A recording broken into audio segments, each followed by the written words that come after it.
예, 안녕하세요. 저는 부천대학교 반려동물과 교수 김현주라고 하고요.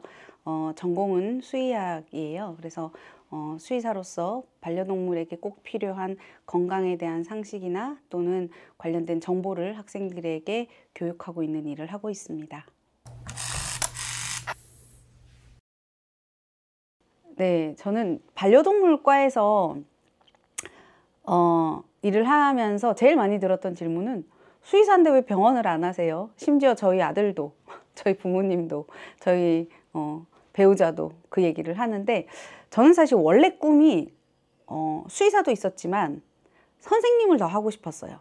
그래서 고등학교 때 꿈이 선생님이었는데 이제 집에서 원하는 꿈은 수의사였고, 그래서 갈등을 하다가 이제 수의대로 진학을 하게 됐죠. 근데 고등학교 때도 마찬가지였는데 저는 누구한테 설명을 하면서 공부를 하는 스타일이었거든요. 그래서 고등학교 때도 이제 저보다 공부를 잘하는 친구가 있음에도 불구하고 친구들이 이제 제 앞에 서가지고 이거 좀 가르쳐줘 하면 저도 공부해가면서 이렇게 설명을 했는데, 그러면 저한테 훨씬 오래 기억에 남고 기억이 공부가 더 잘 되더라고요.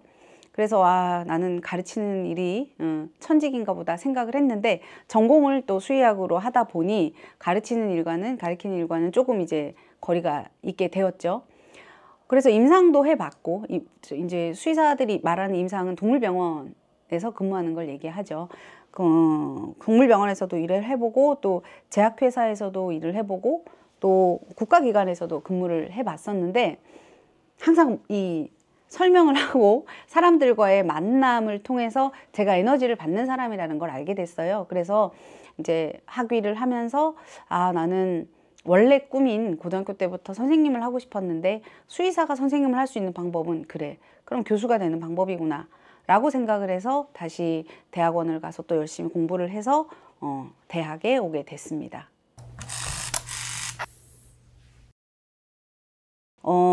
현재 저희 부천시에서 일어나는 여러 가지 또는 지방자치단체에서 반려동물과 관련된 각각의 정책들을 막 지금 수립하고 그 다음에 이제 의견을 수렴하고 이런 단계에 있거든요. 반려동물의 법적 지위가 상승됨에 따라서 관련된 법이나 정책이 많이 빠르게 바뀌고 있어요.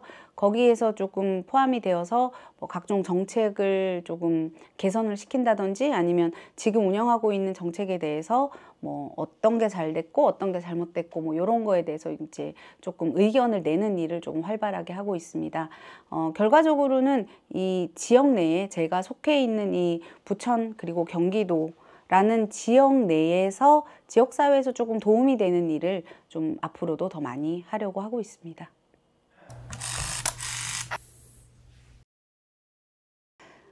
반려동물 분야가 사실 현실적으로 막 모든 직군이 막 경제적으로 막 다 막 부유하게 될 수 있고 또는 조금 수월하거나 편하거나 이런 일이 절대 아니에요. 왜냐하면 얘네들은 살아있는 애들이고 매일매일 사람의 손길이 필요한 아이들이잖아요. 내가 밥을 안 주면 얘네들은 물론 자율급식기는 있지만 내가 밥을 안 주고 내가 물을 안 주고 얘를 관리를 하지 않으면 얘는 그냥 방치될 수밖에 없는 존재잖아요. 그래서 우리가 이제 반려동물을 키우면서 이제 행복감을 느끼는 것처럼 우리가 반려동물에게 해야 할 의무들도 있잖아요. 근데 이게 이제 산업이 발전하면서 반려동물에게 해야 되는 의무가 산업적으로도 더 발전을 하게 되어 있는데, 이게 산업이라 하더라도 그 기본 바탕에는 생명 존중 의식이 있어야 돼요. 관리를 하는 업종이라든지 뭐 수의사도 마찬가지지만 반려동물을 사랑하고 아끼는 마음, 그 다음에 귀하게 여기는 마음이 없으면 내가 몸이 힘들기 때문에 이 일을 할 수가 없어요. 자기 관리도 잘해야 되고, 내가 배가 고프고 짜증이 나는데 강아지 밥을 신나서 챙겨주기는 쉽지 않죠. 일단은 첫 번째로는 자기 관리를 잘 해야 되고요. 그 다음에 내가 제대로 서 있을 때 옆에 있는 반려동물도 나와 함께 같이 행복하게 갈 수 있다, 그런 생각을 좀 가지고 모든 직군들이 좀 임해 주셨으면 좋겠어요. 책임감, 제가 학생들한테 항상 하는 얘기가 이제 책임감이거든요.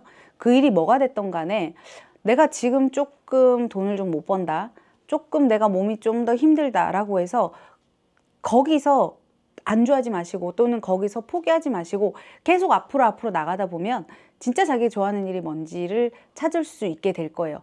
그 일을 찾는 데까지 시간이 사람마다 다르게 걸리겠죠. 예. 저도 가르치는 일을 찾을 때까지 10년이라는 시간이 있었던 것 같아요. 이것도 해보고 저것도 해보고 공부도 해보고 많이 준비하는 사람한테는 또 기회가 많이 오게 되어 있으니까 그 시간이 낭비하는 또는 내가 내 열정페이를 막 강요당하는 시간이라고만 생각하지 마시고 나를 발전시키고 나를 좀 더 단단하게 만들 수 있는 시간이다 라는 생각을 좀 하시고요. 너무 눈앞에 있는 것만 보지 마시고 조금 시간과 그 다음에 에너지를 투자해서 저축을 해야 되는 산업군이다, 직군이다 이렇게 생각하시면 훨씬 재밌게 사실 수 있으실 것 같아요. 네, 반려동물이 건강을 증진시키기 위해 일상적으로 사실 가장 많이 하는 운동은 산책이라고 보실 수 있죠. 보호자와 함께 산책을 하면서 새로운 호기심을 뭐 조금 채워준다거나 또는 전신적인 운동의 효과를 조금은 가지고 있습니다. 맑은 공기를 쐬면서 호흡 기능에도 조금 도움이 될 수는 있고요. 산책하는 게 사실은 보호자와의 유대관계를 그리고 보호자도 가장 부담 없이 동물에게 운동을 시킬 수 있는 가장 좋은 방법이 되겠고요. 그 외에도 공 던지기 같은 이런 뭐 독스포츠의 개념의 여러 가지 어질리티 활동들이 있는데 이런 활동들은 반려동물의 민첩성을 증진시키고 또 반려동물의 스트레스를 완화시키는 데 아주 긍정적인 효과를 가지고 있습니다. 그 외에도 캐니크로스라고 하는 정식 독스포츠 종목으로 인정받은 그런 전신 활동이 있는데요.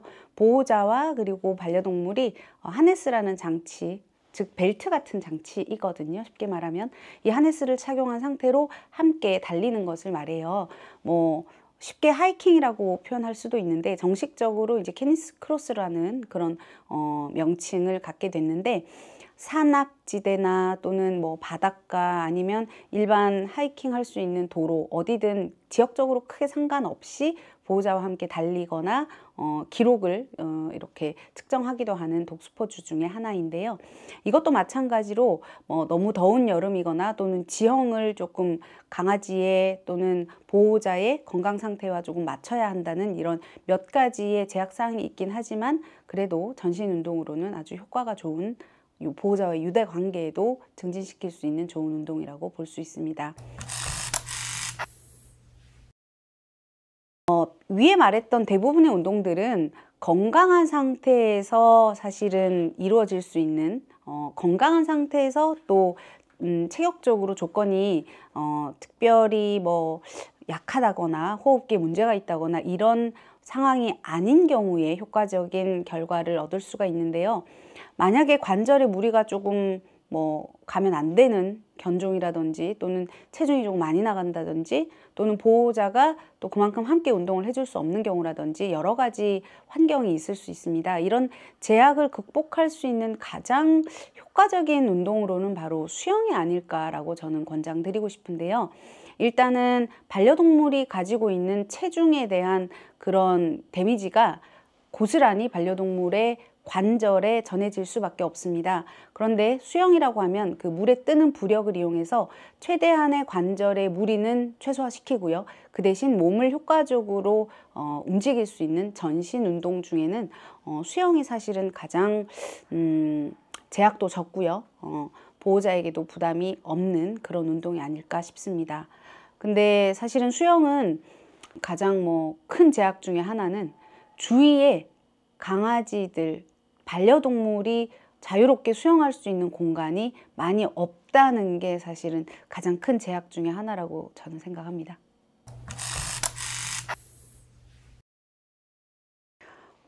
사실 반려동물의 이 슬개골 질환에 대해서 간단하게 좀 설명을 드리면 반려동물이 무릎뼈, 우리 흔히들 파텔라라고 하는 무릎뼈가 있거든요. 우리 사람도 무릎뼈가 있잖아요. 그렇죠? 근데 생각을 해보세요. 이 무릎뼈가 이 고랑에서 툭 빠졌다고 생각을 해보세요. 엄청 아플 것 같잖아요. 그렇죠?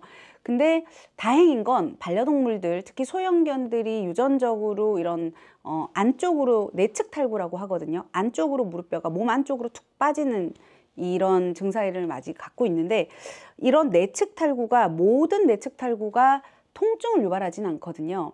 만약에 통증이 심해서 걸을 때 뭐 다리를 든다거나 절어야 한다거나 잘 못 걷는다거나 이렇게 되면 그런 경우는 당연히 동물병원에서 이런 의학적인, 수의학적인 진단과 처치가 꼭 필요합니다. 그런데 만약에 내측 탈구가 유전적으로 조금씩 보이기 시작하는데 아직 심해지지가 않는다거나 또는 통증을 크게 유발하지 않는다는 경우에는 보호자분들이 쉽게 수술을 한 번에 결정하기가 쉽진 않아요. 빠지는 것 같긴 한데 겉으로 봤을 때는 아무 증세가 없다, 또는 아파하는 것 같지도 않고 가끔 아파하는데 또 보통 때 일상적으로는 괜찮다. 그러면 꼭 수술을 해야 될까? 이런 질문을 수의사 입장에서 참 많이 받고 저희 학생들도 많이 질문을 하거든요.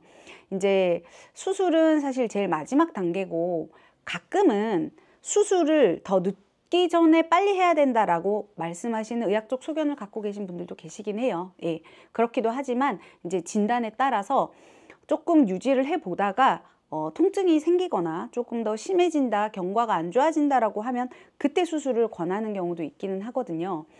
그래서 사람도 사실 디스크가 좋지 않아서, 이 허리가 좋지 않아 가지고 디스크 추간판 탈출증이 생긴 경우에는 요 뼈를 대신해서 옆에 있는 근육들이 요 뼈 사이에, 사람 디스크도 뼈와 뼈 사이에 있는 요 디스크가 밖으로 툭 튀어나와 가지고 요 튀어나온 디스크들이 신경을 누르니까 신경이 눌려져서 다리도 저리고 엉덩이도 아프고 통증을 유발을 하는 거거든요.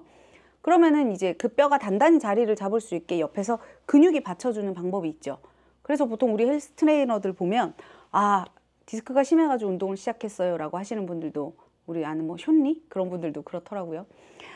마찬가지로 반려동물들도 그 무릎에 있는 슬개골이 안으로 빠지고 또 통증을 유발하고 이런 경우가 있을 수는 있지만 어쨌든 관리도 중요하거든요. 이 관리하는 방법으로는 다리의 근육을 키우는 방법입니다.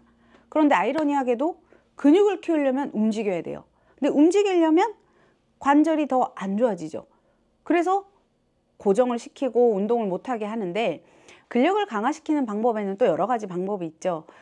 격한 운동, 우리가 보통 유산소 운동이나 아니면 근육 운동, 이렇게 운동을 크게 나누는데, 이 근력 운동을 하면서 이렇게 근육을 강화시키는 방법이 있는데, 관절이 안 좋거나 또는 뭐 체중이 많이 나가서 관절에 무리가 있거나 또는 질환이 있는 경우는 바로 뛰는 운동 또는 수영을 격하게 하는 운동은 힘들 수가 있어요. 그래서 걷는 운동을 통해서만으로도 근육이 강화될 수가 있는데, 실제로 밖에서 걷는 것보다 물속에서 걸으면 체중이 훨씬 부력으로 인해서 체중이 훨씬 덜 느껴지겠죠. 그래서 물속에서 걷는 운동만으로도 노령견이거나 또는 관절에 질환이 있는 친구들, 흔히들 슬개골 탈구를 진단받은 친구들 같은 경우는 물속에서 걷는 것만으로도 근력을 강화하는 데 아주 긍정적인 효과를 볼 수 있습니다.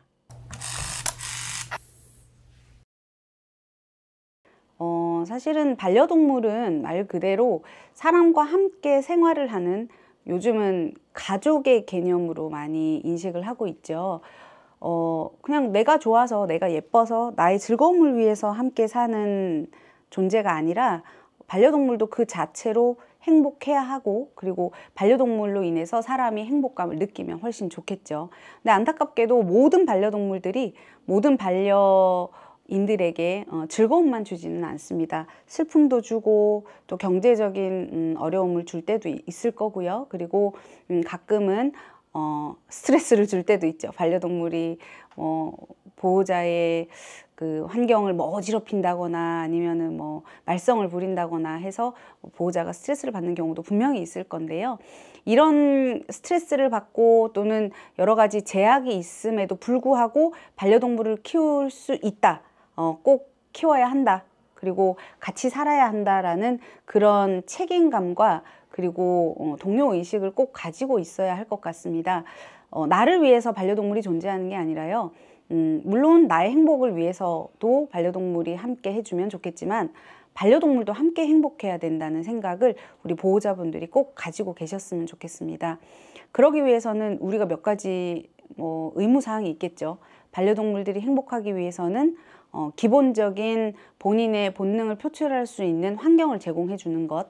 물론 여기서 말씀드린 본능은 본인 동물들이 마음껏 움직일 수 있고, 그리고 본인의 의식주, 우리가 보통 알고 있는 이제 편하게 잠잘 공간, 그리고 먹을 공간, 쉴 수 있는 공간, 그리고 의사 표현을 할 수 있는 기회를 제공하는 것, 이렇게 반려동물의 행복을 위해서도 함께 노력을 해야지라고 이렇게 마음을 꼭 단단히 먹어주시는 것이 반려동물 보호자들이 꼭 가져야 할 의무사항이 아닐까 싶습니다.